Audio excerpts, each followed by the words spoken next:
नमस्कार। शाम के 6 बज चुके हैं। आप देख रहे हैं prime time debate show India का सवाल और मैं हूं आपके साथ प्रीति चौहान। 2024 के लोकसभा चुनाव करीब है। ऐसे में भारतीय जनता पार्टी मिशन 2024 को लेकर नई स्क्रिप्ट पर काम कर रही है।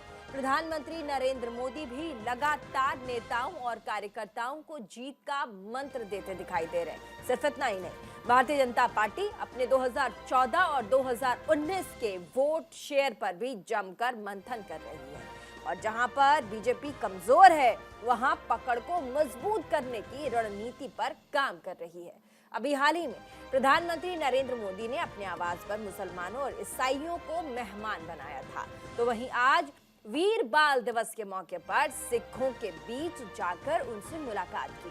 कहा जा रहा है कि भारतीय जनता पार्टी हिंदुत्व के साथ साथ ईसाइयों, सिखों, मुसलमानों को साधने की कोशिश कर रही है। तो वहीं विपक्षी इंडिया गठबंधन के नेता सीट शेयरिंग से लेकर भारतीय जनता पार्टी को रोकने की रणनीति तक मंथन में जुटे। सीटों के लिहाज से सबसे बड़े राज्य उत्तर प्रदेश में गठबंधन के नेतृत्व की दावेदारी कर रही समाजवादी पार्टी के लिए उसके ही नेता का बयान गले की हड्डी बनता जा रहा है। समाजवादी पार्टी के राष्ट्रीय महासचिव स्वामी प्रसाद मौर्य ने पहले रामचरितमानस को लेकर विवादित बयान दिया, फिर अयोध्या के राम मंदिर में रामलला की प्राण प्रतिष्ठा को धोखा बता दिया। उन्होंने कहा कि हिंदू धर्म नहीं, एक धोखा है। स्वामी प्रसाद के इस बयान के बाद सियासत जमकर शुरू हो गई है। बैकफुट पर आई समाजवादी पार्टी ने तुरंत इस बयान से किनारा कर लिया, तो वहीं भारतीय जनता पार्टी ने स्वामी प्रसाद मौर्य के बयान को लेकर समाजवादी पार्टी को जमकर घेरा है। लेकिन इन सब के बीच सवाल, आखिर स्वामी प्रसाद मौर्य बार बार धर्म को लेकर बयानबाजी क्यों करते हैं? क्या स्वामी प्रसाद के इस बयान के पीछे कोई सियासी रणनीति है? क्या इंडिया अलायंस सिर्फ अल्पसंख्यकों के वोट के साथ 2024 की इस लड़ाई में आगे जाएगी? साथ ही क्या 2024 की इस लड़ाई में प्रधानमंत्री नरेंद्र मोदी भारतीय जनता पार्टी को क्या सिख और ईसाई एक बार मौका देंगे? सबसे पहले एक छोटा सा आपको रिपोर्ट दिखाएंगे, समीकरण सियासी दिखाएंगे, उसके बाद डिबेट में आगे। हिंदू एक धोखा है, हिंदू कोई धर्म नहीं। जिसे हम हिंदू धर्म कहते हैं वो कुछ लोगों के लिए धंधा है। 2024 के लोकसभा चुनाव करीब हैं। ऐसे में हर दिन सियासत एक अलग रंग में नजर आती है। 2023 के चुनाव में कांग्रेस को करारी शिकस्त देने के बाद बीजेपी 24 को लेकर अलग अलग रणनीतियों पर काम कर रही है, तो वहीं विपक्षी इंडिया गठबंधन के नेता सीट शेयरिंग से लेकर भारतीय जनता पार्टी को रोकने की रणनीति तक मंथन में जुटे हैं। सीटों के लिहाज से सबसे बड़े राज्य उत्तर प्रदेश में गठबंधन के नेतृत्व की दावेदारी कर रही समाजवादी पार्टी के लिए उसके ही नेता का बयान गले की हड्डी बनता नजर आ रहा है।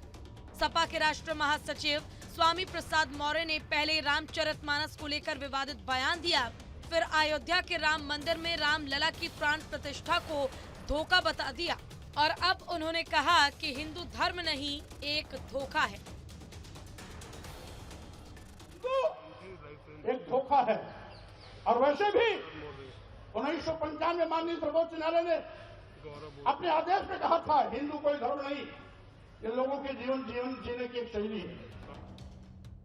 स्वामी प्रसाद के बयान से सपा पल्ला झाड़ रही है, तो वहीं अब इंडिया गठबंधन की उसके सहयोगी कांग्रेस ने भी इसे लेकर मोर्चा खोल दिया है। यूपी कांग्रेस के अध्यक्ष अजय राम ने मांग की है कि सपा स्वामी के खिलाफ कार्रवाई करे, जिसके बाद सपा भी बैकफुट पर नजर आ रही है। इसी बीच सपा सांसद डिंपल यादव ने स्वामी प्रसाद के इस बयान को उनकी निजी राय बताते हुए कहा कि पार्टी उनके इस बयान का किसी भी सूरत में समर्थन नहीं करती है। तो वहीं बीजेपी ने पलटवार करते हुए कहा कि उनके सनातन विरोधी बयानों से न तो हिंदू धर्म कमजोर होगा और न ही भव्य राम मंदिर का निर्माण रुकेगा।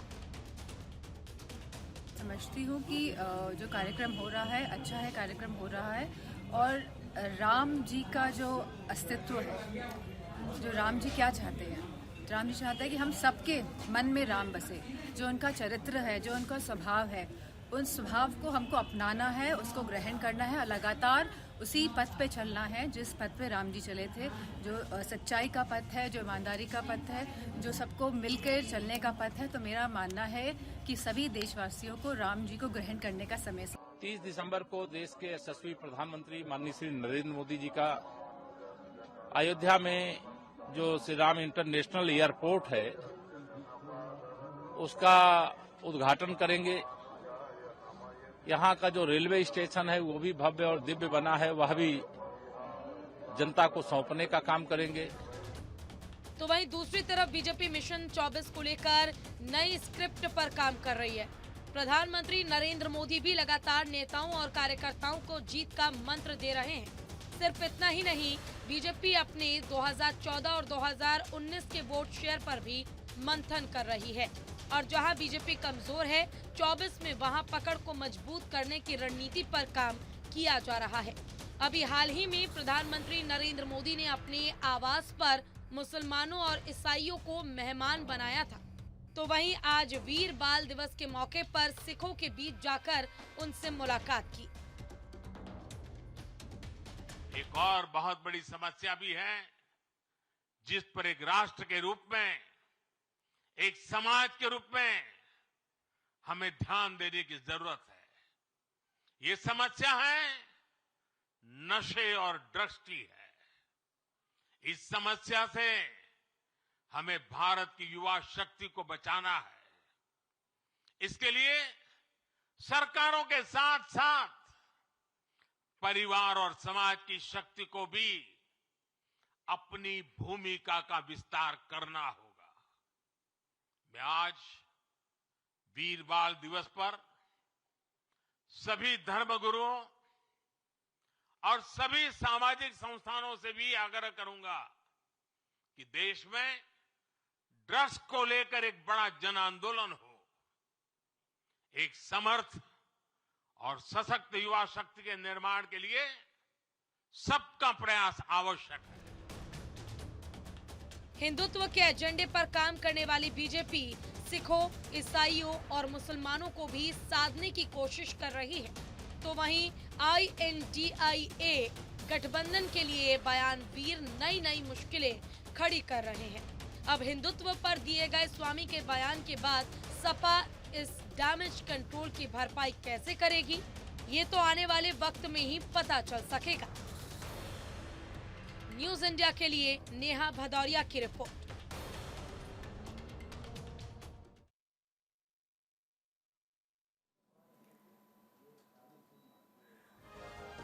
तो आपने हमारी रिपोर्ट देखी, अब आपको मिलवा देते हैं अपने मेहमानों से जो आज इस चर्चा में हिस्सा लेंगे और हमारे साथ इस मंच को साझा करेंगे। हमारे साथ अश्विनी शाही होंगे, नेता भारतीय जनता पार्टी के, आदेश भारद्वाज होंगे, प्रवक्ता कांग्रेस पार्टी के। हमारे साथ रविंद्र प्रताप सिंह, प्रवक्ता समाजवादी पार्टी से जुड़ रहे हैं, बहुत बहुत स्वागत। संजय राणा, राजनीतिक विश्लेषक, हमारे साथ स्टूडियो से जुड़ रहे हैं, बहुत बहुत स्वागत। हमारे साथ नाजिम खान, राजनीतिक विश्लेषक, भी जुड़ेंगे थोड़ी देर में। आप सभी का बहुत बहुत स्वागत। सबसे पहले शुरुआत करेंगे समाजवादी पार्टी के जो नेता हैं, माफ कीजिएगा, प्रवक्ता हैं रविंद्र प्रताप सिंह जी। रविंद्र जी, एक तरफ भारतीय जनता पार्टी 2024 के लिए प्रतिबद्ध होकर आगे बढ़ रही है। प्रधानमंत्री के जो कार्यक्रम है वो आपने देखा होगा। कल क्रिसमस के मौके पर, बड़े दिन के मौके पर प्रधानमंत्री चर्च में गए। आज वीर बाल दिवस पर उन्होंने सिख समुदाय को याद किया, अपने पंच जो उनके गुरु हैं उनको याद किया, उनके बलिदानों को याद किया। लेकिन दूसरी तरफ स्वामी प्रसाद मौर्य, जो कि समाजवादी पार्टी से आते हैं, उनके महासचिव हैं पार्टी के, वो कहते हैं कि हिंदू धर्म धोखा है। क्या आप हिंदुओं को नाराज करके 2024 की लड़ाई में इंडिया गठबंधन आगे बढ़ेगा? क्या कहेंगे जवाब? प्रथम तो मोदी जी के इतने जो कठिन श्रम कर रहे हैं उसका परिणाम बता दें, जो परिणाम लगातार आ रहे हैं। पिछले 14 चुनाव में 4 चुनाव भारतीय जनता पार्टी जीती है, 10 चुनाव विपक्ष जीता है, क्रमवार हुए थे। भारतीय जनता पार्टी 28 राज्यों में से केवल 9 राज्यों पर है जहां उसकी चुनी हुई सरकारें हैं, पूर्ण बहुमत की। उत्तर प्रदेश में 2019 में 50% पाए थे और निकाय चुनाव में घट के 30% तक आ गए। हम 2019 में 18% पाए थे और विधानसभा चुनाव तक आते आते हम 34% के हो गए। ये मोदी जी की कड़ी मेहनत का परिणाम है जो जनता दे रही है। अब आते हैं हिंदुत्व पे। स्वामी प्रसाद जी के बयान की मैं निंदा करता हूँ। उसके साथ आपको मैं कुछ उदाहरण देता हूँ। उत्तर प्रदेश सरकार में एक मंत्री है संजय निषाद। वह कहता है प्रभु श्री राम अवैध संतान थे, अभी भी कैबिनेट मंत्री है। उत्तर प्रदेश के उप मुख्यमंत्री रह चुके हैं डॉक्टर दिनेश शर्मा। उन्होंने कहा माता सीता टेस्ट ट्यूब बेबी हैं। उत्तर प्रदेश के मुख्यमंत्री आदरणीय योगी आदित्यनाथ जी ने कहा कि रुद्र अवतार बजरंगबली दलित हैं। मोहन भागवत जी ने कहा हिंदू धर्म में छेड़छाड़ हो गई है, इसकी समीक्षा होनी चाहिए। चंपत राय जी ने कहा कि मोदी जी विष्णु अवतार हैं। फिर मोदी जी खुद स्वयं विष्णु अवतार बन के शेषनाग जी के नीचे खड़े हो गए। तो हिंदू धर्म का जो भी सर्वाधिक अपमान भारतीय जनता पार्टी कर सकती है, इससे ज्यादा कभी भी संभव ही नहीं है और लगातार करती हुई आ रही है। सवाल यह है कि उसके इन बयानों का कोई संज्ञान नहीं लेता है। इस मामले में दिनेश शर्मा जी के ऊपर एफआईआर भी दर्ज है। संज्ञान लेना नहीं लेना, अगर भारतीय जनता पार्टी की तरफ से सनातन पर इस तरह की बातें और धर्म पर आती है तो उनको क्रिटिसिज्म भी झेलना पड़ता है, ये भारतीय जनता पार्टी बहुत अच्छे से जानती है। लेकिन मेरा सवाल ये है, इंडिया गठबंधन में समाजवादी पार्टी एक बहुत अहम रोल में है और वहां पर स्वामी प्रसाद मौर्य, जिनके स्टेटमेंट को अभी आपने भी बोला कि मैं तारुफ नहीं रखता हूं, किनारा करता हूं, डिम्पल यादव उन्होंने भी कहा है, समाजवादी पार्टी से सांसद उन्होंने भी कहा है कि ये हमारी पार्टी का लाइन नहीं, निजी उनके विचार हो सकते हैं। तो अगर निजी विचार स्वामी प्रसाद के हैं तो वो अभी तक पार्टी में क्यों बने हुए हैं? 2-3 बार उन्हें पार्टी ने अगर कहा है तो सिर्फ कैमरे के सामने आप ये कहेंगे कि हमारा बयान जो स्वामी प्रसाद का वो निजी हो सकता है, पार्टी लाइन नहीं है, लेकिन आप पीछे से उन पर कोई कार्यवाही नहीं होगी। तो ये जनता को नजर भी आता है ना कि इस तरह के बयान आप सनातन पर दे रहे हैं कि हिंदू धर्म धोखा है, ये सनातन धर्म धोखा है। तो जो सनातनी है, इससे पहले भी आपने बजरंगबली पर, सुंदरकांड पर समाजवादी पार्टी के जो नेता हैं उन्होंने बयान दिया था। तो इससे मैसेज क्या जाता है लोगों में, ये बहुत बड़ा जो है सवाल है वो खड़े करता है। हमारे साथ आदेश भारद्वाज है, प्रवक्ता कांग्रेस पार्टी के। इस तरह के बयान लगातार सनातन पर, हिंदू धर्म पर और साथ ही पूजा पाठ गाय पर लगातार आ रहे हैं। आपने देखा होगा साउथ की अगर हम बात करें तो अभी कुछ दिनों पहले तक जैसे ही 5 राज्यों के चुनाव हुए, उसके बाद जब नतीजे आए तो साउथ से, दक्षिण से एक आवाज आई कि इन भारतीय जनता पार्टी को वोट देने वाले जो लोग हैं वो लोग नॉर्थ के हैं और गौमूत्र वाले राज्य कहलाते हैं, उस पर पार्टी चुप रही। स्वामी प्रसाद मौर्य आपके साथ इंडिया अलायंस गठबंधन में है, उन्होंने आज कहा हिंदू धर्म को कि ये धर्म धोखा है। सनातन पर उन्होंने कहा, सुंदरकांड पे कहा, आपकी पार्टी चुप रही। ऐसे में मल्लिकार्जुन खड़गे के बेटे प्रियांक खड़गे, उन्होंने भी सनातन को लेकर अनलगर बातें की हैं। पार्टी कट क्यों नहीं करती है? आप लोगों का जो स्टैंड है वो धीरे धीरे सनातन विरोधी एक विपक्षी पार्टी के तौर पर उभर रहा है।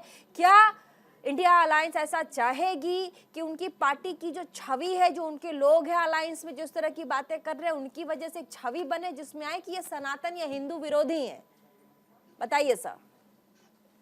प्रीति जी, सभी लोग सभी धर्मों का सम्मान करते हैं, आदर करते हैं। किसी के धर्म के बारे में भी किसी को इस तरह का कहने का अधिकार नहीं है और इस बात पर इसका स्पष्टीकरण जो है समाजवादी पार्टी ने दे दिया है। आज देश जो है कि जरूरत मुद्दे जो मैंने एक उदाहरण नहीं दिया है। आदेश भारद्वाज जी, आपने मेरा सवाल समझा होगा, आप बहुत सीनियर प्रवक्ता हैं कांग्रेस पार्टी के, आप समझे होंगे मैंने क्या कहा। मैंने एक एग्जांपल सिर्फ समाजवादी पार्टी के नहीं, मैंने कहा दक्षिण भारत से भी। अभी कुछ दिनों पहले एक स्टेटमेंट आया था, एक बड़े नेता थे, पॉलिटिकल पार्टी के बहुत बड़े चेहरे थे, उन्होंने कहा कि ये जो नॉर्थ के राज्य हैं, जो उत्तर भारत के राज्य हैं जहां से भारतीय जनता पार्टी जीतती है, वो गौमूत्र राज्य। ये बहुत बड़ा स्टेटमेंट है।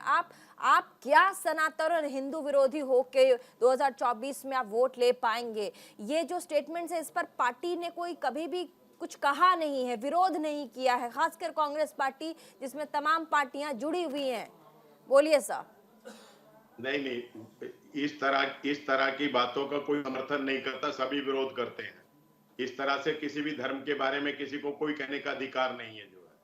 और पहले वो भारतीय जनता पार्टी के गठबंधन में भी थे, लेकिन एक व्यक्ति की अपनी कोई राय हो सकती है, लेकिन उस राय से कोई सहमत नहीं है और उनको खुद भी इसके लिए सोचना चाहिए जो है। और समाजवादी पार्टी ने बिल्कुल क्लियर कर दिया है कि हमारा इससे कोई मतलब नहीं है जो है। आज देश के अंदर जरूरत मुद्दे जो महंगाई है, बेरोजगारी है, भ्रष्टाचार है, आज ये जरूरत मुद्दे हैं।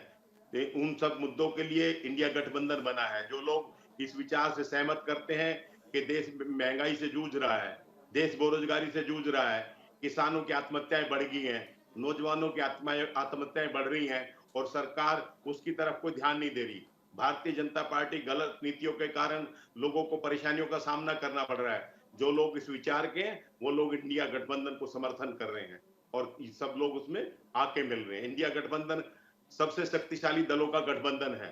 इसके अंदर लेकिन जितने आप भी दल stand नहीं ले हैं रहे। उन सर, सब मैं का आपकी एक बातों वजूद से है, एक ठीक है, शक्ति है। सहमत हूँ आपकी बात, चलिए मैं मान भी लूं, लेकिन ये नजर भी आना चाहिए ना। अभी पार्टी में 10 तरह की चीजें हैं। अभी देखिए नीतीश कुमार जी के बारे में भी कहा गया कि नाराज चल रहे हैं। ऐसे में इस टाइम पे जबकि आपके सर पर एक बहुत बड़ा चुनाव है 2024, जहां पर आपकी लड़ाई सीधे प्रधानमंत्री की कुर्सी के लिए है, चाहे आपने अभी जितने जो बड़े बड़े मुद्दे थे वो गिनवाया, बेरोजगारी, महंगाई, तमाम जो मुद्दे हैं अभी देश के, उसको बदलने के लिए अगर पार्टी को ऐसा लगता है तो आपको उस फॉर्म में आना भी पड़ेगा। अभी अलायंस ही अपने आप में ठीक नहीं है, टूटती बिखरती नजर आ रही है। 24 तक जाएंगे कैसे सर? आदेश भारद्वाज जी। प्रीति जी, बिल्कुल कहीं कोई नहीं टूट रहा, कोई दिक्कत नहीं है। सबका अपना अपना आंकलन है, आप लोग अपने अपने ढंग से आंकलन करते हैं। नीतीश कुमार जी ने स्पष्टीकरण दे दिया, उन्होंने बता दिया कि कोई नाराजगी नहीं है किसी तरह की जो है। ठीक है, तो कहीं किसी में कोई नाराजगी नहीं है, लेकिन एक बड़ी राजनीतिक पार्टियां, सब बड़े नेता हैं, सबका अपना अपना भी इंटरेस्ट है और सबका राष्ट्र का भी इंटरेस्ट है। तो सबसे पहले सब पार्टियां अश्विनी राष्ट्र के शाही जी, इंटरेस्ट हाँ, के लिए एक ठीक है। है कि देश का संविधान बचे, देश का सम्मान बचे, आज देश के नौजवान बचे, देश के किसान बचे, देश की महिलाओं का सम्मान मिले, ये चीजें हैं, लोगों को रोजगार मिले, ये इश्यू है। अश्विनी और उन शाही सब जी, इश्यू नेता के लिए भारतीय हम सब जनता लोग पार्टी के, एक संकित बार हैं। जल्दी से उनका रुख कर लेते हैं। Hindu vote already Bharatiya Janata party के पास है, ये सबको पता है। जैसा कि विपक्ष आरोप भी लगाता है राम मंदिर को लेकर के भी, आपने देखा वृंदा कारात ने कहा कि हमारे लिए, हम राजनीति करने के लिए राम मंदिर में अगर कोई मंदिर का इस्तेमाल करता है और तमाम चीजें जो वो कह रही हैं।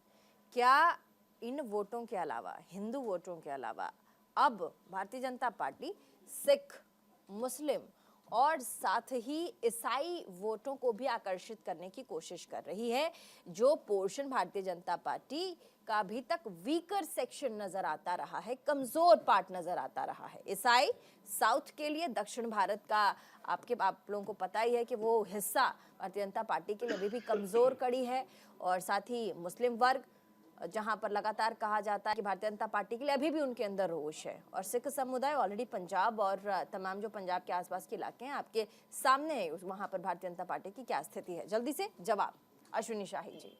प्रीति जी, देखिए 2-3 बातें हैं। कहा जाता है कोई पद चिन्हों पर चलता है, कोई पद चिन्ह बनाता है, तो माननीय मोदी जी पद चिन्ह जो है बनाते हैं और कांग्रेस और बाकी लोग चलने का काम करते हैं। उसके 2-3 उदाहरण देकर बात करता हूँ। देखिए 2% क्रिश्चियन वोट, 2% जो है हमारे सिख भाइयों का वोट।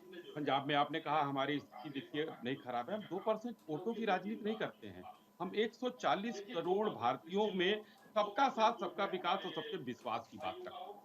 पहले प्रधानमंत्री आवास में, मुख्यमंत्री आवास में जो रोजा अफ्तारी होती थी, कहाँ वीर बाल दिवस मनाया जाता था? जरा बताइए। 25 तारीख को कहाँ कोई जाता था? राम मंदिर का विरोध किस तरीके से होता था वो आज दिखाई दे रहा है। देखिए समाजवादी पार्टी ने, अभी हमारे रविंद्र भाई ने बड़ा आंकड़ा दिया, पढ़े लिखे व्यक्ति हैं लेकिन कैसे चूक कर गए। रविंद्र जी, हमारी 12 प्रदेशों में सरकार है, आप 9% बता रहे हैं, और 4 प्रदेशों में सहयोगियों के साथ सरकार है, 16 में है, 2017 में हम जो है 29 में से 19 में थे। मेरा कहना है कि आप लोग जो है सरकारों के पीछे मत पड़िए। अखिलेश यादव जिस दिन से अध्यक्ष हुए कितने चुनाव जीते हैं जरा बता दीजिए। 14 से लेकर अध्यक्ष हुआ, जिस दिन से नेताजी को हटाया उन्होंने, एक चित्रा चुनाव जीते। तो ये बात चुनाव का नहीं है, ये देखिए सांस्कृतिक उत्थान किया जा रहा है, सांस्कृतिक राष्ट्रवाद है राम मंदिर, और कांग्रेस विरोध करेगी प्रीति जी, तो ये तो सत्य है। क्योंकि जहांगीर खान जो पारसी होते हैं, उनका बेटा जो है फिरोज खान इंदिरा जी से शादी करता है, राजीव शाही से शादी करते हैं और प्रकट होते हैं राहुल जी, शुद्ध कश्यप गोत्र और दत्तात्रेय गोत्र, 2 गोत्र है उनके पास। गौर ब्राह्मण है, हिंदू है। कहते हैं हिंदू मंदिरों में जाते हैं लड़की छेड़ने और पदचिन्हों पर चलते हुए टीका लगाकर पहुंच जाते हैं वहां। क्या करने जाते संजय हैं? राणा जी, राजनीतिक विश्लेषक, राम जरा का एक विरोध रिएक्शन इन संजय लोगों राणा ने जी से किया। भी ले लेते हैं। ठीक है, तमाम आपने हमारे साथ जो प्रवक्ता सहयोगी बैठे हैं उनकी बातें आपने सुनी। 2024 का समीकरण बहुत टफ होता जा रहा है। एक तरफ इंडिया अलायंस है, जहां पर उनके अलायंस में जो पार्टियां हैं लगातार हिंदू विरोधी स्टेटमेंट्स उनके सामने आ रहे हैं। स्वामी प्रसाद मौर्य जो आप कह रहे हैं कि हिंदू जो ये पूरा का पूरा धर्म है वो धोखा है, ये बहुत बड़ा स्टेटमेंट होता है, खासकर ऐसे देश में जहाँ की आबादी जो है बहुसंख्यक है, हिंदू वर्ग है, वहाँ पर इस पार्टी का आगे भविष्य क्या होगा। पार्टी कह रही है हमारा स्टेटमेंट नहीं, उनका निजी स्टेटमेंट हो सकता है, हमारा उससे कोई लेना देना नहीं। लेकिन अलायंस में जो बड़ी बड़ी पार्टियां हैं उनका स्टैंड इस पर कुछ नहीं है। इससे पहले भी अलग अलग राज्यों में अलग अलग अलायंस के पार्टियों ने कभी गौमूत्र कह दिया दूसरे राज्यों को जो हिंदी भाषी राज्य हैं, कभी सनातन धर्म पर कुछ स्टेटमेंट दे दिया। प्रियंका खड़गे भी, उन्होंने भी सनातन पर बहुत कुछ कह दिया। ऐसे में एक तरफ प्रधानमंत्री हैं जो लगातार 2024 के लिए अपने उस वीकर वर्ग को साधने की कोशिश कर रहे हैं जहां पर उनकी सीटें कम आ सकती है। मैंने एग्जांपल दिया हिंदू, मुस्लिम और सिख।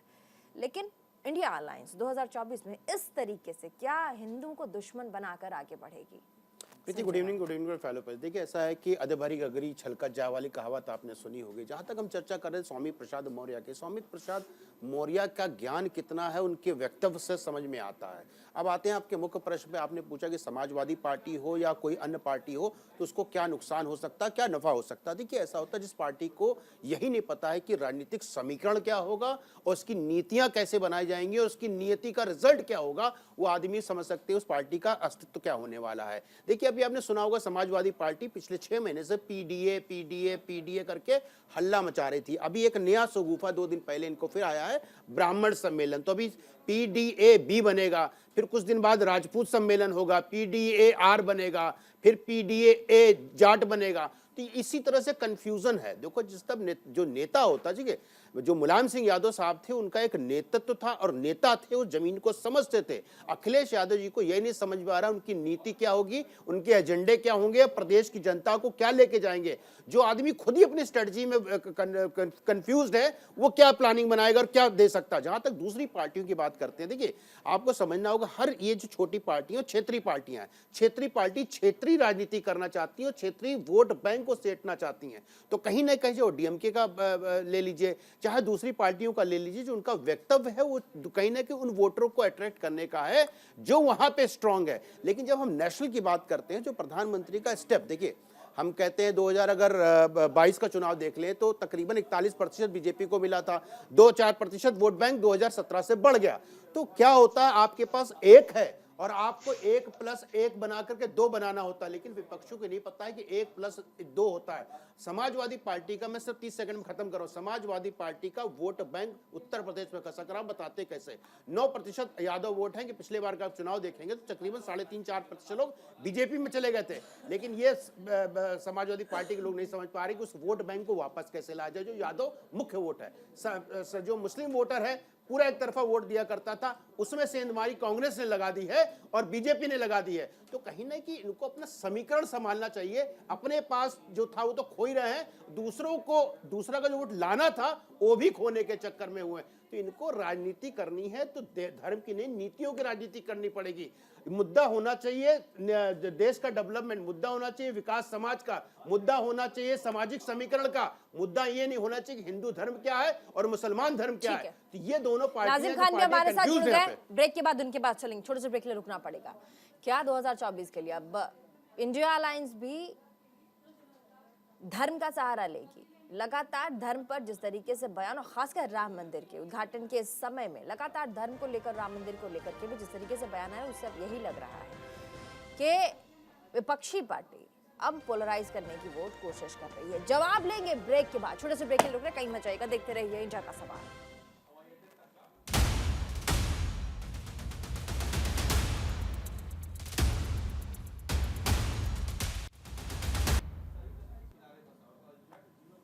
ब्रेक के बाद एक बार फिर से स्वागत आप सभी का इंडिया के सवाल में। वापस चलेंगे, हमारे साथ नाजिम खान पॉलिटिकल एक्सपर्ट हमारे साथ जुड़ गए हैं।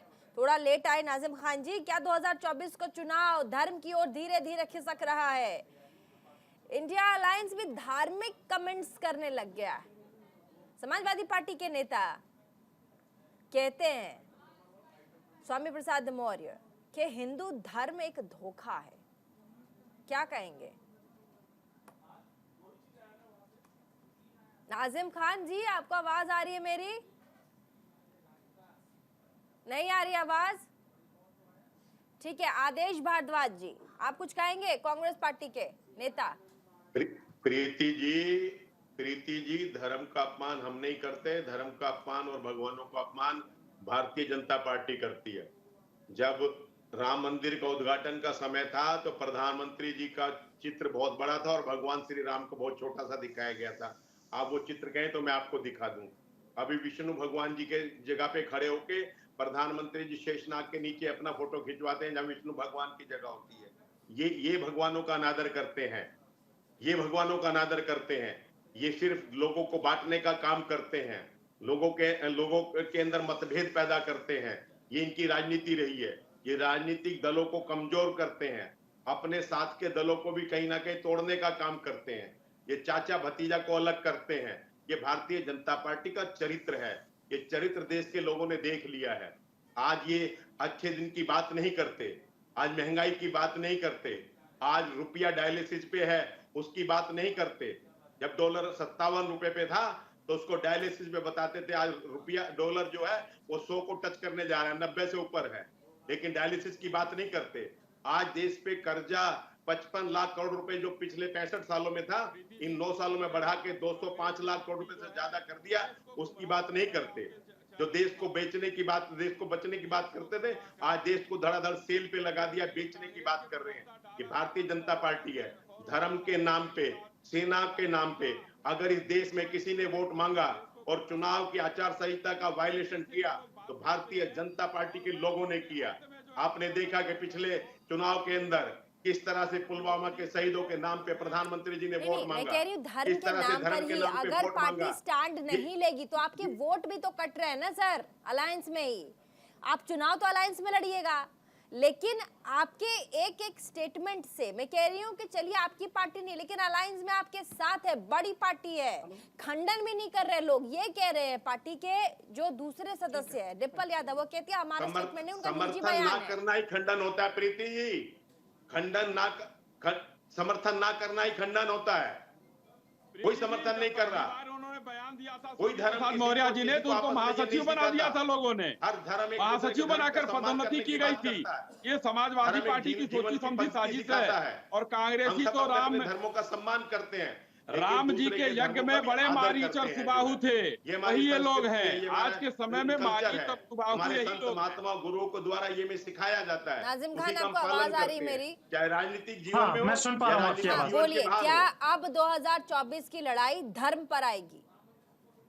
हाँ प्रीति जी, देखिए आपने बड़ी इम्पोर्टेंट बात की है। आज के टाइम में 2 मिनट लूंगी मैं आपका, रुक जाइए। नए गेस्ट हैं नाजिम खान हमारे साथ, पॉलिटिकल एनालिस्ट। आवाज नहीं जा रही थी, एक बार उनको सुन लेते हैं, जल्दी से बोलिएगा नाजिम जी। हाँ प्रीति जी, देखिए आपने बड़ी इम्पोर्टेंट बात की है। ये बहुत अच्छा सवाल है आपका, पूरा देश के अंदर अच्छा मैसेज जाएगा। लेकिन जिस तरीके से भारत के अंदर आजकल आप देख रहे हैं कि एक फैशन का दौर चल रहा है, किसी के धर्म को भी कुछ भी उल्टा सीधा कह दे, चाहे पैगंबर इस्लाम पर अभद्र टिप्पणी कर दे या सनातन धर्म को लेकर कुछ भी अपशब्द कहना, या लोकतंत्र के मंदिर में एक सांसद दूसरे सांसद को अभद्र भाषा का प्रयोग करना एक तरफ का पूरी तरीके इसका फैशन चल चुका है। तो मैं ये कहना चाहता हूं कि जब तक हमारे मुल्क के वजीर आजम और जब तक ऐसा कानून ना बनाएंगे कि जो लोग इस तरीके की अभद्र टिप्पणी करते हैं, चाहे पैगंबर इस्लाम पे हो या सनातन धर्म पे हो, तो उनके खिलाफ जब तक सख्त से सख्त कार्रवाई नहीं होगी तब तक ये सिलसिला ऐसे ही चलता रहेगा। और देखिए बात अभी मैं सुन पा रहा था कि राम मंदिर को लेकर बात हो रही थी, तो मैं ये कहना चाहता हूं, देखिए सबसे इंपॉर्टेंट बात, जो राम मंदिर की बात करते हैं तो मैं ये कहना चाहता हूं कि भारत के मुसलमान ने संविधान को मानते हुए सुप्रीम कोर्ट के फैसले को स्वीकार किया। जो लोग ये कहते हैं कि ये श्रेय मोदी जी को और योगी जी को जाना चाहता है, कांग्रेस वाले ये कहते हैं कि इसका श्रेय कांग्रेस को जाना चाहता है, तो मैं ये कहता हूँ कि भारत के मुसलमान अपने आप को आज ठगा हुआ महसूस कर रहा है प्रीति जी, वो क्योंकि उसका विश्वास सर्वोच्च न्यायालय संविधान पे है। तो जब इस तरीके की बात हमारे कांग्रेस के और भाजपा के नेता अगर करेंगे कि राम मंदिर मोदी जी करवा रहे हैं, मोदी जी ना होते तो राम मंदिर कभी नहीं बनता, तो इसका मतलब यह है कि कहीं ना कहीं सुप्रीम कोर्ट पर प्रेशर बनाया नहीं गया तो है राम आप मंदिर इस पे बनाने के ठीक है, चक्कर आप इस पे क्यों नहीं कहते जब दूसरे विपक्षी पार्टी के बड़े चेहरे वृंदा करात, सीपीआईएम की बड़ी पार्टी है, सीपीएम की बहुत बड़ी चेहरा है वृंदा करात, वो कहती है कि हम मुझे इनविटेशन आया, निमंत्रण आया, लेकिन हम लोग नहीं जाएंगे क्योंकि हम राम को राजनीति से किसी को ये हक नहीं देंगे कि वो राजनीति करे। आप ये कैसे डिसाइड कर सकते हैं कि अगर आस्था का विषय राम है और मंदिर बनाया गया है जिसका उद्घाटन प्रधानमंत्री करेंगे, तो उसे राजनीति का नाम दे करके वहां उसका बाइकॉट कर देना कि हम उसमें नहीं जाएंगे क्योंकि उससे राजनीति जुड़ी हुई है। इसका मतलब है कि कल को आप भी कहीं मंदिर उद्घाटन में अगर आप लोग भी जाते हैं या मस्जिद के उद्घाटन में या पूजा पाठ में जाते हैं और वहां कोई पार्टी के लोग वहां आते हैं, तो क्या वो राजनीति से आप जोड़ देंगे? हाँ प्रीति जी, देखिए बिल्कुल, अभी आपने एक वीडियो में एक पोस्टर लगा हुआ देखोगे, जहां मुल्क के वजीर आजम नरेंद्र मोदी जी यानी कि भगवान राम के एक छोटे से वो लेके हाथ पकड़कर चल रहे हैं। तो ये सब देखिए, सुनिए सोनी जी, अभी मैंने शुरुआत करी है सर, अभी शुरुआत करिए, जवाब तो आपको देना पड़ेगा। हाँ, जवाब देना पड़ेगा सर। तो मैं प्रीति जी ये पूछना चाहता हूँ, पूरे देश के अंदर ये क्या मैसेज देना चाहते हैं कि राम जी को मोदी जी लेकर मंदिर के अंदर जा रहे हैं, जबकि ऐसा नहीं है, भगवान हर जगह मौजूद है, अल्लाह हर जगह मौजूद है। लेकिन जब राम जी के नाम पर अगर इस तरीके की राजनीति करी जाती है तो बिल्कुल गलत है। वहीं पर पैगंबर इस्लाम पर जब अभद्र टिप्पणी करी जाती है भाजपा के नेता के द्वारा, तो वो भी गलत है। जब लोकतंत्र के मंदिर के अंदर जब एक सांसद दूसरे सांसद यानी मुस्लिम सांसद, मैं मुस्लिम सांसद कहूंगा, उसको अभद्र टिप्पणी कहा गया, उसको ऐसी भाषा का प्रयोग उसके ऊपर करा गया जो पूरे देश के अंदर लोकतंत्र का मंदिर संसद को भी शर्मसार होना पड़ा कि जो नहीं जवाब नहीं दे पाए, नहीं जवाब नहीं दे रहा, बात घुमा रहे हैं, माफ कीजिएगा अश्विनी शाही जी, बात घुमा रहे हैं आप। नहीं, अश्विनी शाही जी से पहले समाजवादी पार्टी के प्रवक्ता, नहीं बात घुमा रहे हैं आपकी बात, आप सीधा स्ट्रेट कट बोल ही नहीं रहे सर, आपको किस बात का डर है? मैंने कहा कि अगर कल को किसी मस्जिद का उद्घाटन होता है, वहां कोई राजनीतिक पार्टी जाएगी तो आप विरोध नहीं करेंगे ना कि आप कल को उस मस्जिद को भुनाएंगे, ये गलत है सर।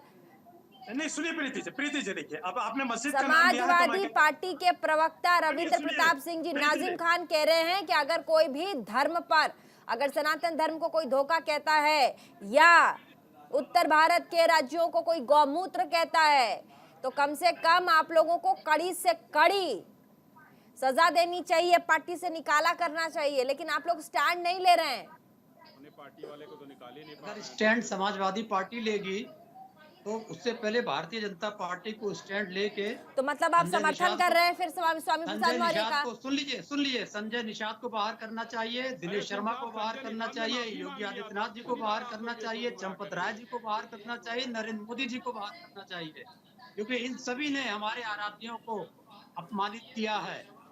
और इस प्रकार के अपमान को अगर हिंदू समाज सह रहा है, उसके पक्ष में खड़ा हो रहा है, तो हिंदू समाज नपुंसक है, तो लोग नपुंसक हैं जो इतने बड़े हिंदू समाज के अपमान पे चुप हैं।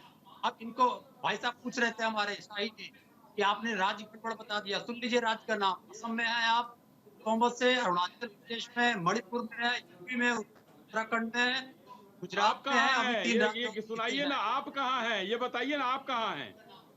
हम तो जहाँ थे वहीं पर हैं, वहीं है ना, और पीछे जाएंगे, राज्य मत गिनिए, राज्य मत गिनिए, राज्य मत गिनिए। 30% हम लेके आए हैं। अरे बस काठ की हांडी बार बार नहीं चढ़ती है, बस हो गया, हो गया, आने दीजिए भाई, अभी 24 में चुनाव आने दीजिए ना, आपको पता चलेगा क्या होता है, सब चीज सामने आ जाएगा, आपको हर चीज का भाव पता चल जाएगा, आटे और दाल का भाव सब पता चल जाएगा। आप कहाँ है ये देखिए। भारतीय जनता पार्टी गर्त में जा रही है और जाएगी जैसे 2004 में गई है, 10 साल तक नहीं आई थी, जाएगी तो 25 साल तक लौट नहीं आएगी। अरे समाजवादी पार्टी कहाँ है उसको देखिए ना प्रभु, आपकी जो ठीक है। अश्विनी शाही जल्दी से, उसके बाद संजय राणा। अश्विनी शाही जी की आवाज बढ़ाइए, आवाज नहीं आ रही है, अश्विनी शाही जी की आवाज बढ़ाइए। हाँ बोलिए जल्दी से, उसके बाद संजय राणा के पास आएंगे। देखिए प्रीति जी, ये 2 बार अभी हमारे कांग्रेस के साथी ने भी कहा और नाजिम खान जी ने भी कहा कि एक पोस्टर जारी हुआ। आप लोगों को शायद नाजिम खान जी आपको तो पता नहीं होगा, और कांग्रेस वाले तो मारीची और सुबाहु की तरह हैं जो यज्ञ में विघ्न डालते हैं।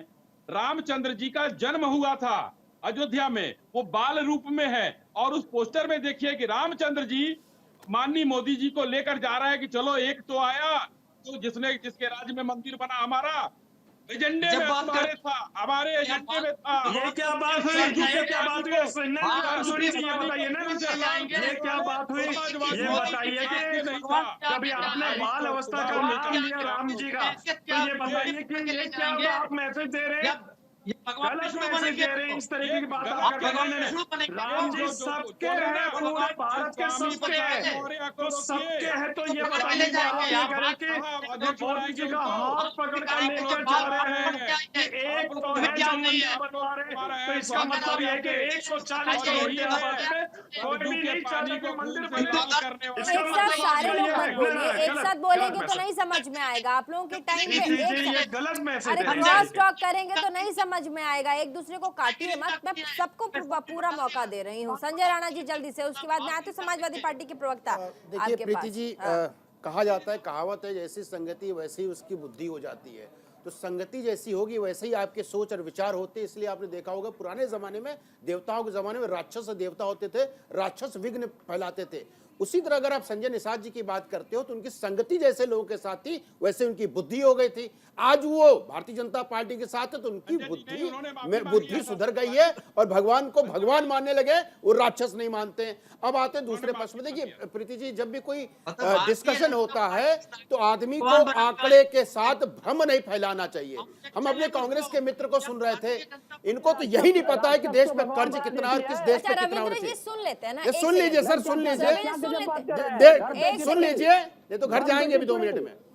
जिस देश पे नवंबर में इस देश पे 155 ट्रिलियन डॉलर का कर्ज है, जो 57% अपने जीडीपी का होता है, और यूएस का जो कर्ज है ना 123% उनके जीडीपी का, और जापान का 226% है उनके जीडीपी का। तो और बता देता, 2006 में जो आज 57% कर्ज है, 2006 में 59% है। जाके पढ़ के आया करिए, भरमाराएं मत करिए आप बैठ के टीवी डिबेट पे। अब आते हैं मुख्य मुद्दे पे। देखिए समस्या क्या है, ये वोट बैंक को सेट करने के लिए किसी भी धर्म का नाम लेना ये सबसे आसान हो चुका है। अब 2024 इन सब के लिए बहुत मुश्किल का, कठिन का समय है। ये समझ नहीं पा रहे हैं मोदी जी का जो विजय रथ चल रहा है उसको रोका कैसे जाए। उसको रोकने के लिए हिंदुओं में विघटन करने की कोशिश कर रहे हैं। लेकिन जिस तरह की कार्रवाई अगर ये कर रहे हैं प्रीति जी, जिस तरह के इनके वक्तव्य आ रहे हैं, अगर ऐसे वक्तव्य आते रहे तो मोदी का नुकसान तो नहीं करेंगे, मोदी के विजय रथ को और ऊर्जा दे करके उसको तीव्र गति से आगे बढ़ा करके उनको गद्दी पे जरूर बैठा देंगे। तो इनको मंथन करना चाहिए।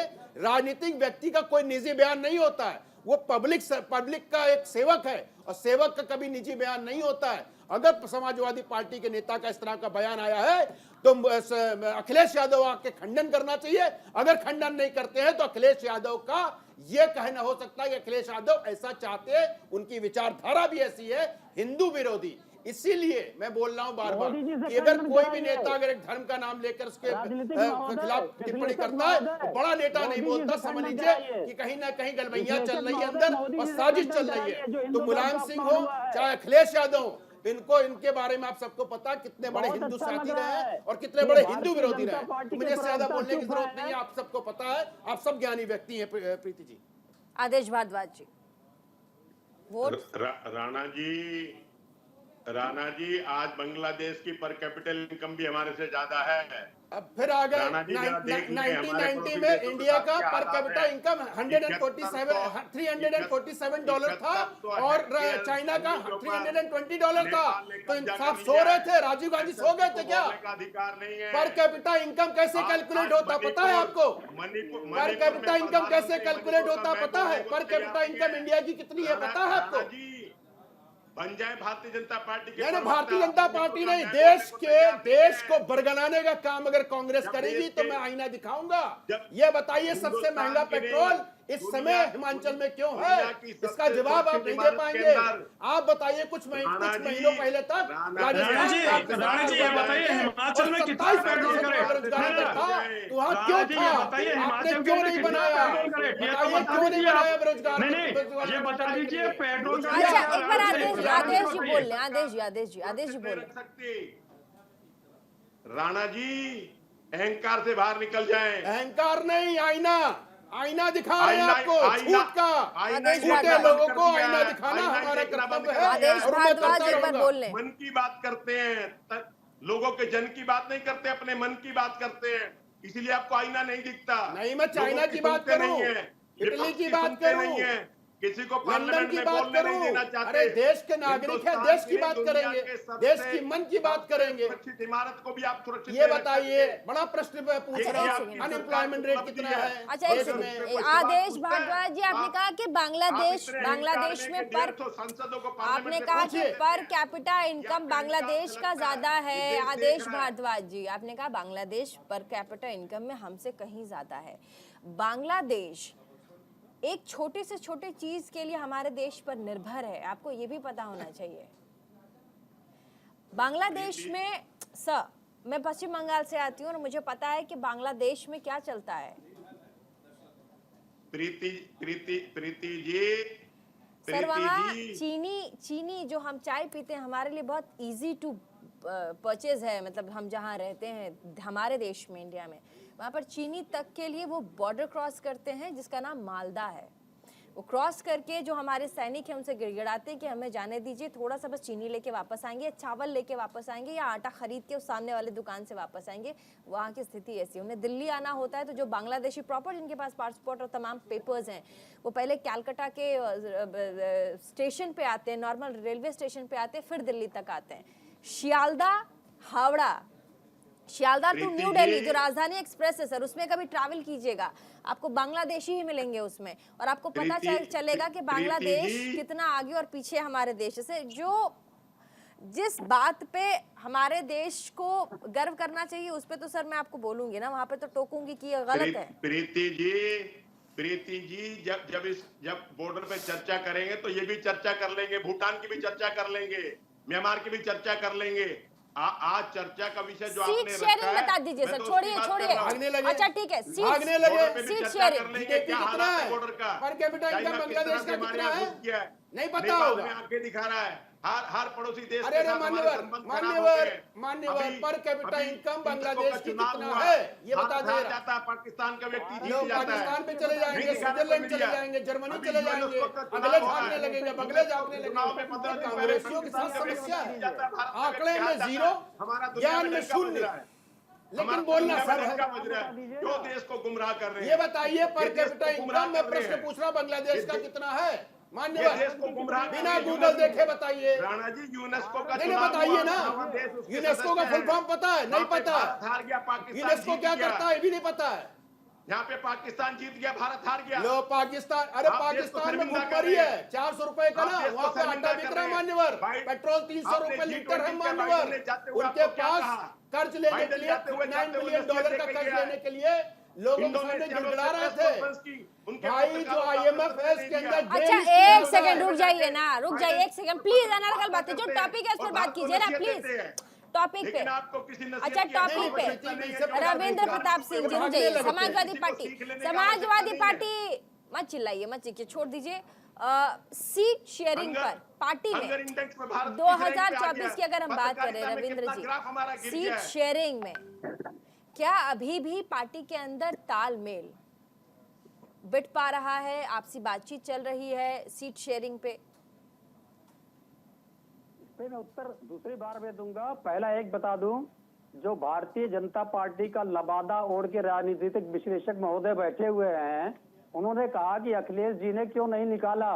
इनसे प्रश्न पूछ रहा हूं मैं कि योगी आदित्यनाथ जी को, संजय निषाद को, दिनेश शर्मा को क्यों नहीं निकाला गया? क्यों आप बार-बार नाम ले रहे हैं? ये क्यों नहीं निकाला जाना चाहिए? और क्यों पहले नहीं वो निकाला जाना संजय चाहिए निषाद उनको? राक्षसों के साथ थे, यानी समाजवादियों के साथ थे, वो राक्षस प्रवृत्ति के व्यक्ति थे, अब वो राम राज्य में आ चुके हैं, महर्षियों के साथ हैं, योगियों के साथ हैं, तो उनकी विचारधारा बदल चुकी है। पहले राक्षसों के साथ की विचारधारा अलग थी। आप जैसे राक्षस हो, आप जैसे राक्षस आ जाएंगे यहाँ पे तो पूरा चैनल राक्षस बन जाएगा। राक्षस भाई जो हिंदू धर्म को गाली देता हो उसको अपनी पार्टी में रखे हो, आप बोलते हो अपना निजी बयान है, क्या बोलेंगे?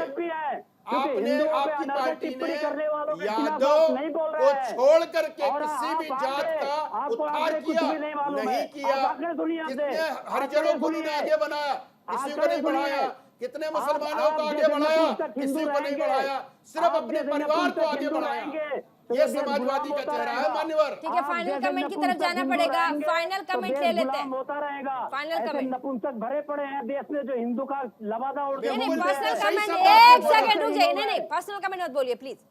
पर्सनल किसी पे कटाक्ष मत कीजिए। पॉलिटिकल यहाँ पूरी की पूरी चर्चा है, नपुंसक और ये बोलने की कोई जरूरत नहीं है सर। समाजवादी पार्टी को राक्षस बताएगा ये व्यक्ति? राक्षस तो है, राक्षस की विचारधारा होती है, राक्षसी विचारधारा होती है। अश्विनी शाही भारतीय जनता पार्टी के नेता, जल्दी से कुछ भी नहीं मालूम। अश्विनी जी, प्रीति जी देखिए, ये लोग हमेशा से वही राम जी की भूमिका जो थी, बारिश की और सुबाह की वध की, उसी तरीके से आज राम मंदिर का निर्माण हो रहा है। ये लोग अपना प्राण वायु निकाल रहे हैं क्योंकि राम जी का विरोध हमेशा किया है, इसलिए जनता ने इसका विरोध कर दिया है। हम सबका साथ सबका विकास पर आगे बढ़ रहे हैं और भव्य राम मंदिर में। ठीक है नाजिम खान, रुक जाइए। रविंद्र जी, आपसे जो सवाल पूछती हूँ उसका जवाब देते नहीं हैं आप। पता नहीं क्या क्या मैंने सीट शेयरिंग पे आपसे पूछा। आपके परिवार वाले भी डिबेट देख रहे होंगे सर। नहीं तो परिवार वाले तो हमारे देख रहे हैं, जो खुश हो रहे होंगे कि एक ऐसे नपुंसक को उत्तर दे रहा हूँ, ऐसे राक्षस को। अरे भाषाई मर्यादा को प्लीज प्लीज प्लीज गुंडे मवाली प्लीज संजय जी, बलात्कारियों की पार्टी है आपकी, शर्म नहीं आती आपको? बतकाल सुन ले बलात्कारी। अरे रुक जाइए रविंद्र जी प्लीज। शाहनवाज, साक्षी महाराज, रविंद्र प्रताप जी प्लीज। आपको राष्ट्रीय अध्यक्ष बनाया जाएगा। रविंद्र प्रताप जी प्लीज भाषाई मर्यादा रखिए। टीवी चैनल पर नेशनल डिबेट है ये भाषाई मर्यादा है। पार्टी को बलात्कारी की पार्टी बता रहा है, ये भाषाई मर्यादा, इसको सिखाइए। संजय राणा जी प्लीज रुक जाइए आप। तो कुछ गलत बोले। ठीक है नाजिम खान जी बोलिए। जब तुझे प्रीति जी देखिए, अरे तू तड़ाक मत कीजिए डिबेट में प्लीज। हाँ प्रीति जी देखिए, आपकी डिबेट बहुत अच्छी है, अच्छा मैसेज जाता है, लेकिन जिस तरीके से आज डिबेट के अंदर गलत भाषा का प्रयोग करा गया, चाहे राक्षस के नाम पर चाहे नपुंसक के नाम पर, ये बहुत गलत मैसेज देश के अंदर आज जा रहा है। तो पूरा देश देख रहा है कि किस तरीके की भाषा का प्रयोग राजनीतिक विश्लेषक और सपा के प्रवक्ता कर रहे हैं। अब अपनी बात रखिए। सुनिए, हाँ मैं अपनी बात रख रहा हूँ। उसके लिए हूँ मैं। देखिए देश, हाँ बिल्कुल देखिए प्रीति जी, देखिए देश को आज सख्त जरूरत है रोजगार की। जो हमारी मौजूदा सरकार ने ये कहा था कि 2 करोड़ रोजगार देने के लिए, तो आज सख्त जरूरत है युवाओं को रोजगार की। और जबकि हमारी मौजूदा सरकार ने कहा था कि भारत के अंदर स्मार्ट सिटी बनाएंगे, तो आज भारत को जरूरत है स्मार्ट सिटी देने की। और जिस तरीके से हमारी मौजूदा सरकार ने, सुनिए सर सुनिए, जब हमारी मौजूदा सरकार ने ये कहा था कि महिलाओं को सुरक्षा दी जाएगी। अरे तो आप तो अल्पसंख्यकों की राजनीति करते हैं। नाजिम खान पॉलिटिकल एक्सपर्ट के तौर पर बैठे, आप क्यों सुने तुम्हें? अरे तू तड़ाक मत कीजिए, कम से कम समाजवादी पार्टी से आते हैं आप। हाँ तो आप चुप रहिए ना, उनका टर्न है वो बोलेंगे। डिबेट आपके हिसाब से थोड़े चलाऊंगी मैं। अरे रविंद्र जी डिबेट आपके हिसाब से चलेगा। आपने बोल लिया, आपने उन्हें नपुंसक बोला है, बोल लिया ना आपने। नपुंसक वो सारे हिंदू हैं। हाँ बोले है ना। अखिलेश जी भी आया लग रहा है उसी हिंदू में। अखिलेश जी भी इस्तेमाल कर रहे हैं। क्या बोल रहे हैं आप? क्या कह रहे हैं आप? क्या कह रहे हैं आप? नपुंसक सारे हिंदू है, नेशनल टीवी पे बोल रहे हैं आप। आपको अभी आपका नाम, एक सेकेंड, रविंद्र प्रताप सिंह जी आप भी हैं, आप भी नपुंसक हैं। क्या बकवास कर रहे हैं आप टीवी चैनल पे? शर्म आनी चाहिए, ऐसे शब्द इस्तेमाल नहीं करने चाहिए। ना देखिए प्रीति जी, देखिए जिस तरीके से रविंद्र जी ने, एक सेकंड रुक जाइए, मुझे बोलने दीजिए। एक सेकंड आप लोग रुक जाइए, आप लोग रुक जाइए। क्या कह रहे हैं रविंद्र जी? एक सेकंड रविंद्र जी, चलिए डिबेट का टाइम खत्म हो चुका है, लेकिन ऐसे में समाजवादी पार्टी के प्रवक्ता लगातार जिस तरीके से बेलगाम डिबेट में अपनी बातों को रखते हैं, अनर्गल बातें कहते हैं, ऐसे में उन्हें सुन पाना भी बहुत मुश्किल है। वैसे में स्वामी प्रसाद मौर्य जैसे लोग जब धर्म पर अपनी विचारधारा को रखते हैं तो वाकई में सोचने वाली बात है। और 2024 के लिए इंडिया अलायंस को भी सोचना चाहिए कि उन्हें क्या करना चाहिए। छोटे से ब्रेक के लिए रुकेंगे, तमाम मेहमान बहुत बहुत शुक्रिया। छोटे से ब्रेक के लिए रुकेंगे, कहीं मत जाइएगा, देखते रहिए न्यूज़ इंडिया और देखना न भूलें इंडिया का सवाल अब नए समय।